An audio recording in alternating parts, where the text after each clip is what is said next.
quand on a ce genre de femme qui est à l'aise dans son énergie féminine, qui aime être une femme, et qu'un homme tombe amoureux d'une femme comme celle-ci, il est capable de transcender les royaumes de l'existence au point de révolutionner tout ce qui a pu exister jusqu'ici. Les plus grandes conquêtes parfois ont été faites pour offrir des terres à des femmes. Certaines inventions, comme celle de la voiture, ont été créées par des hommes qui voulaient éviter du mal à leurs femmes. Les gars, avant que la vidéo ne démarre, n'oubliez pas qu'on a mis en place énormément de services et de produits pour vous aider à atteindre tous vos objectifs dans la vie, que ce soit en termes de développement personnel, développement physique, développement spirituel, connaissance de notre société et surtout de tout le cirque qu'on essaye de nous cacher. On peut commencer avec l'académie, là où vous êtes sûr de trouver une communauté qui vous ressemble, d'avoir des cours complètement exclusifs et inédits qu'il n'y a nulle part ailleurs. Les gars, les cours sont d'une qualité exceptionnelle et pour le prix, c'est vraiment risible. Donc venez en masse sur l'académie. Ensuite, on a les coachings one-on-one avec moi pour les personnes qui ont besoin d'avoir des suivis un peu plus approfondis, un peu plus sérieux, un peu plus poussés. Ensuite, n'oubliez surtout pas qu'on a les programmes Athletics Legacy qui sont, selon moi, encore une fois, les meilleurs programmes du marché français. Vous avez tout ce qu'il faut, tout est en vidéo, toutes les exécutions, vous avez un question-réponse, vous avez des exercices de substitution, vous avez des programmes hommes, vous avez des programmes femmes, il y a tout ce qu'il faut et bientôt on réouvre les coachings suivis. Donc les gars, restez connectés et bien sûr, vous pouvez juste nous donner de la force en suivant sur les réseaux sociaux et faire des dons, tout ça c'est dans la barre d'infos. Sachez les gars que c'est vraiment la meilleure façon de me soutenir, de soutenir mon travail, ce que je fais et de me permettre de continuer à faire des vidéos. Vraiment, dites-vous que si je suis encore là sur YouTube, c'est en grande majorité grâce aux personnes qui bossent avec moi, qui achètent mes produits et mes services. Donc merci à vous, merci 1000 fois, parce que sans vous, on serait plus là. On passe à la vidéo du jour les gars. Peace out. Aujourd'hui, on a tendance malheureusement à oublier que l'énergie féminine, la féminité, a toujours agi comme un pur moteur pour le masculin, un pur moteur. Ça donnait une raison de vivre au masculin. Puisque le masculin est protecteur, mais pour être protecteur, il faut avoir quelqu'un à protéger. Le masculin est pourvoyeur, mais pour ça, il faut quelqu'un à qui destiner ses ressources.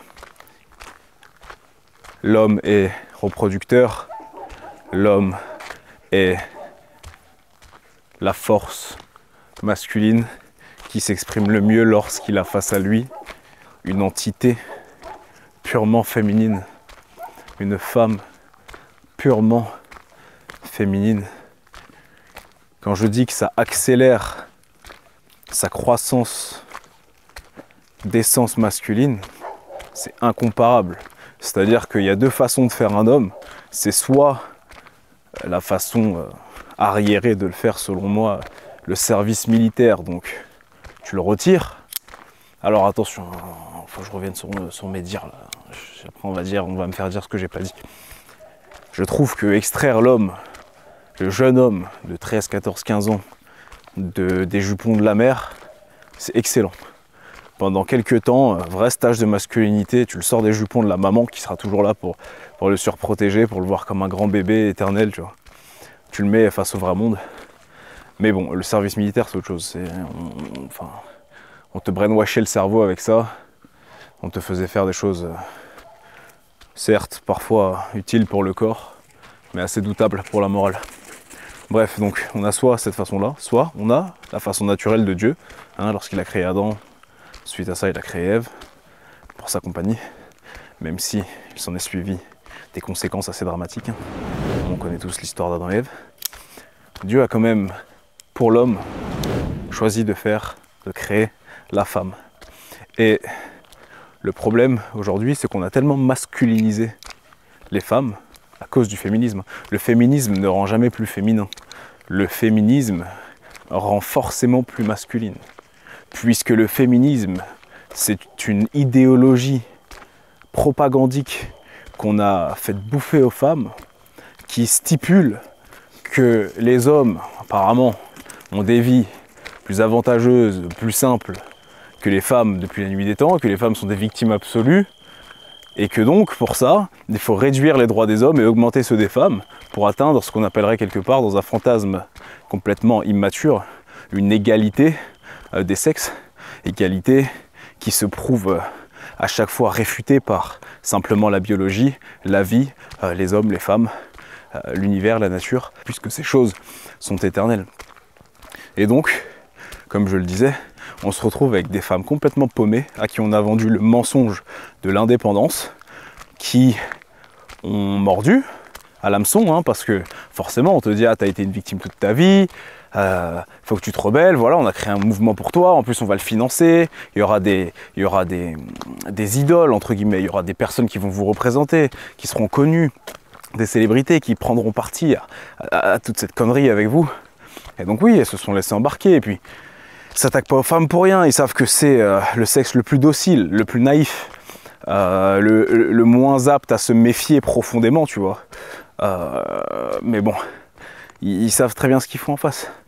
Et les femmes ont mordu à l'hameçon, beaucoup de femmes modernes ont mordu à l'hameçon et continuent de mordre à l'hameçon aujourd'hui. Et certaines sont leurs premiers poissons justement, qui mordent le plus fort et qui leur apportent beaucoup de visibilité, beaucoup d'intérêt, beaucoup d'activisme, etc. Dans des formes parfois extrêmes. Et donc oui, on fait forcément face à, je dirais, une épidémie de femmes masculines, pseudo-féministes, complètement perdues, mais qui ne se rendent même pas compte qu'à travers leur propre agissement, elles prouvent que le féminisme, c'est une grande connerie. Elles continuent de vouloir les hommes les plus masculins, des hommes qui sont traditionnellement, on va dire, virils et masculins, protecteur, qui prend soin de son corps, qui comprend ses émotions, qui sait aussi gérer celles de sa femme, qui sait être ancré, qui est à l'aise financièrement, qui sait où il va, qui a une mission, qui sera plus ambitieux qu'elle, plus instruit qu'elle, qui pourra lui apprendre toutes les clés de l'univers, la faire rêver, etc., etc. Bref. Mais à côté de ça, elle apporte que des choses relativement masculines, que l'homme ne recherche pas. L'homme, il recherche les qualités féminines. Alors, du moins, l'homme masculin recherche les qualités féminines. Donc à partir du moment où tu te retrouves avec deux énergies masculines, le couple, il ne peut pas fonctionner. Et l'alchimie naturelle homme-femme, masculin-féminin, ne peut pas se faire. Il y aura toujours des problèmes de compétition, de comparaison, de jalousie, de stupidité en fait, qui n'ont pas place dans un couple sain.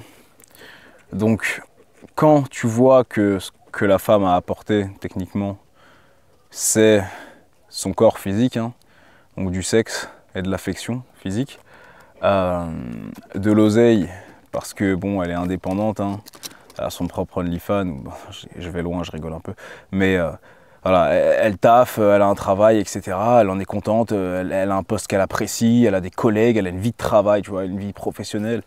Donc voilà, elle a une autre vie en dehors du couple, elle a la vraie vie de travail. La maternité, en général, c'est pas leur principal objectif.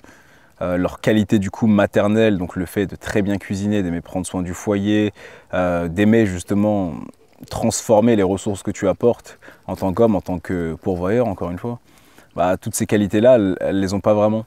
Et donc tu te retrouves avec un couple où il manque quelque chose de doux, tu vois, de vraiment féminin, de vraiment maternel, de vraiment nourricier, parce que les deux sont dans leurs énergies masculines. Rajoute à ça, comme je t'ai dit, une idéologie féministe qui fait que cette femme aura des attitudes que son homme ne pourra jamais avoir parce qu'on lui a vendu qu'elle doit prendre une revanche sur la masculinité, et donc un peu émasculiniser son homme, tu vois, émasculer pardon son homme. Et tu te retrouves avec un cocktail assez explosif. Suffit qu'en plus il soit marié et que du coup elle ait compris que les lois du divorce étaient de son côté et qu'elle pourrait tout prendre. Elle a l'option de se barrer quand elle veut et de se retrouver un simp qui la récupérera à tout moment, avec lequel elle pourra se sécuriser, tu vois.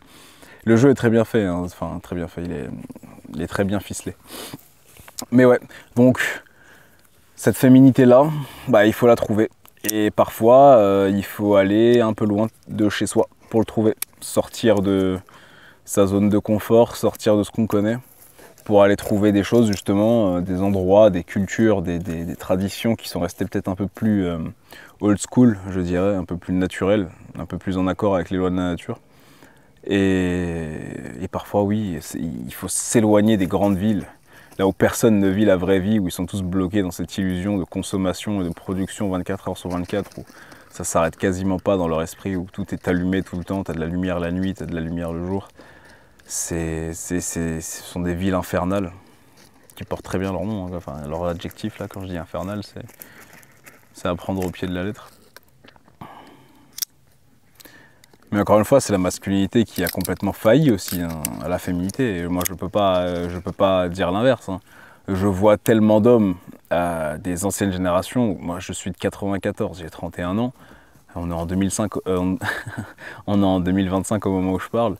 J'ai vu des hommes des générations précédentes être complètement féminisés, complètement inhibés au possible dans leur masculinité.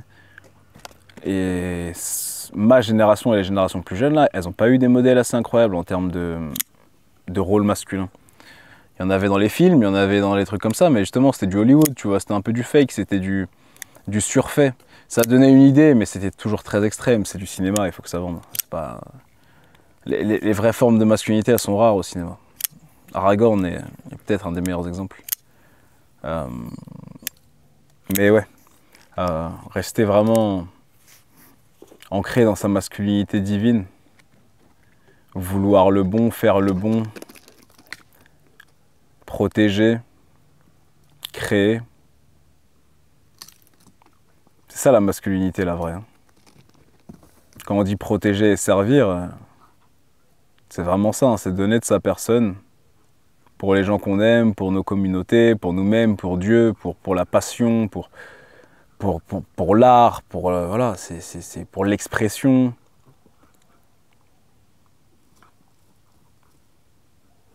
La masculinité, elle est dans l'action, elle s'exprime librement, sans demander la permission. Mais aujourd'hui, les gens sont tellement soumis. Les gens ne comprennent rien au système. Ils suivent les règles d'un jeu qu'ils ne comprennent même pas et qu'ils n'ont même pas choisi. Tu sais, quand on te met des séries à la Hunger Games, Squid Games, etc., t'es déjà dans le jeu, mec, hein, t'es déjà dans le jeu. Hein. Tous les gens que tu connais sont dans le jeu. Hein. C'est juste qu'il y en a qui le savent et il y en a qui ne le savent pas. Tu vois. Ceux qui le savent, ils ont tendance à essayer de soit faire en sorte d'arranger les règles du jeu en leur faveur, soit de complètement quitter la partie. Parce que c'est les deux seules façons techniquement de s'en sortir, c'est soit d'être libre, entre guillemets, dedans, donc relativement puissant et libre dedans, soit complètement s'en défaire et vivre comme si ce jeu n'existait pas. Mais déjà, il faut être conscient de l'existence du jeu et de tous les acteurs de ce jeu. Mais ouais, et pour ça, il faut plonger, il faut chercher, il faut être curieux. Et beaucoup de gens aujourd'hui, malheureusement, ne prennent plus le temps de faire ces choses-là. Et tout est mis en place pour que les gens ne prennent plus le temps de faire ces choses-là. Je le répète tout le temps, la main invisible qui te rend littéralement la vie sur Terre payante, et donc qui fait que tu dois absolument avoir un moyen de générer de l'argent. Les familles ne possèdent plus vraiment de terre, il n'y a plus de tribus, de clans, de villages littéralement, où à l'époque toute une famille restait dans un village et avait par héritage de la terre qui leur était offerte. C'était un des cadeaux les plus communs chez les paysans, hein. Ils offraient une partie du terrain à leurs enfants pour juste que leurs enfants puissent faire à leur tour une famille et subvenir aux besoins de leur famille sur ces terres, en créant des fermes, des exploitations, etc. Mais aujourd'hui, ça ne fonctionne plus comme ça. Aujourd'hui, tout le monde est complètement individualisé. Les gens veulent vivre seuls, loin de la famille. Tout s'est occidentalisé. Il y a encore quelques cultures où on a le savoir-vivre en famille, en Afrique, en Amérique latine, même dans les pays scandinaves, hein, encore, ça se fait beaucoup. Il en reste, mais comme je le dis, c'est l'occidental qui est parti en cacahuète et qui a imposé sa culture au monde. En plus, c'est ça le plus fou. Hein. C'est les Occidentaux qui ont eu Hollywood. Hein. C'est pas les Russes, c'est pas les Africains, c'est pas les Occidentaux. Hein. C'est les Européens qui sont partis s'accaparer les terres d'Amérique. Hein. Et oui, l'humain est amnésique, malheureusement. Et donc, pour en revenir au sujet d'origine, la vraie féminité, une femme qui se donne à un homme depuis une place de pureté, de loyauté, de volonté de créer, de procréer, de transmettre, de construire, de soutenir, de réparer, de magnifier. Quand on a ce genre de femme qui est à l'aise dans son énergie féminine, qui aime être une femme, et qu'un homme tombe amoureux d'une femme comme celle-ci, il est capable de transcender les royaumes de l'existence au point de révolutionner tout ce qui a pu exister jusqu'ici. Les plus grandes conquêtes parfois ont été faites pour offrir des terres à des femmes. Certaines inventions, comme celle de la voiture, ont été créées par des hommes qui voulaient éviter du mal à leurs femmes. Beaucoup, d'ailleurs, d'inventions ont été créées par des hommes pour des femmes.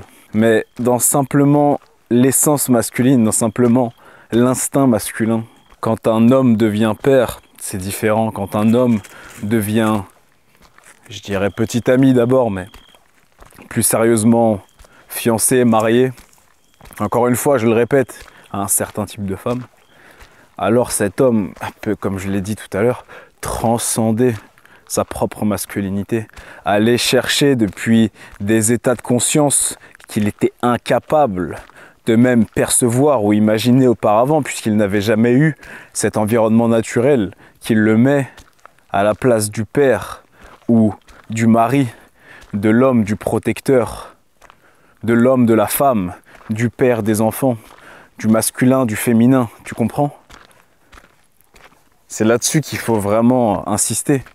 C'est qu'en fait, ça va créer, comme je l'ai dit, par résonance, une femme féminine va créer par résonance, par complémentarité naturelle, beaucoup d'énergie masculine chez son homme. Parce qu'il va la chérir de tout son cœur, de tout son être. C'est pour ça que beaucoup de garçons et d'hommes ont peur de tomber amoureux. C'est parce que nous, les hommes, quand on n'aime pas pour des raisons de statut ou de salaire ou de choses comme ça, non. Il n'y a pas de question de style de vie ou de profiter de 50% des ressources après le divorce. Non, quand un homme il aime. C'est-à-dire que je l'ai déjà utilisé plein de fois cet exemple dans plein de vidéos ou plein de podcasts. Le millionnaire qui tombe amoureux d'une caissière, d'une serveuse, d'une babysitter, d'une livreuse, peu importe, ça arrive rarement de l'autre côté. Très rarement. Donc quand un homme il aime, en général, il aime, tu vois. Il aime de tout son cœur. Et ça peut, et souvent, si c'est bien fait, si ça part d'une belle place, eh bien ça peut provoquer chez cet homme un gain naturel d'énergie masculine, d'essence masculine, qu'il n'aurait alors jusque-là jamais pu, comme je l'ai dit, imaginer, même fantasmer. Puisqu'aujourd'hui les gens ont tendance à vouloir tout intellectualiser, tout comprendre par la connaissance, mais la vraie connaissance, elle va avec la sagesse et la sagesse va avec l'expérience. Et l'expérience, c'est le fait de vivre quelque chose. En entendre reparler, lire quelques lignes, quelques témoignages, voilà, c'est une chose. Mais on ne peut pas comprendre la vie de quelqu'un, les émotions de quelqu'un si on n'est pas déjà passé par là. Can't tell what somebody goes through if you never went through this, you know. Il est minuit, je suis dans les montagnes du sud de l'Espagne. Il fait nuit et le ciel est parfaitement dégagé. Il y a de belles étoiles, je les vois par centaines. La lune, elle est parfaitement visible. Il est minuit. Je suis dans les montagnes du sud de l'Espagne. Mais quelle vie, mec. Quelle vie. Gratitude absolue. Même si c'est simple. Gratitude absolue. Vous savez, quand vous avez tendance à quitter le monde, plutôt le plan physique assez régulièrement, vous perdez notion de géographie, de frontières, de pays, de jours, de dates, etc. Tu fonctionnes un peu plus par saison, par cycle, que par jour ponctuel. Tu perds vraiment track de cette métrique dans ta vie en général. Et des fois, je me dis, bon, bah, je suis sur Terre, quoi. Je vois ça comme l'unité de la Terre, je vois pas ça comme des frontières. Mais bon, c'est bien aussi de temps en temps de parler le langage du peuple, entre guillemets. Et ouais, effectivement, je suis en Espagne. C'est cool. La terre des conquistadors. Une belle terre. Entre mon pays de naissance, de nationalité et de culture, qui est la France, clairement dans lequel j'ai passé le plus clair de mon temps et de ma vie, et mon pays d'origine maternelle qui est le Maroc. Et c'est vrai que l'Espagne, on dirait un mélange quasi parfait, franco-marocain, alors non pas dans la culture, mais dans les paysages, dans les saisons, dans les températures, dans ce qui est naturel. La culture espagnole est clairement individuelle, même si elle partage forcément des racines cousines avec la France, le Maghreb, l'Italie, etc. Mais quand même très individuelle. Très carpe diem ici.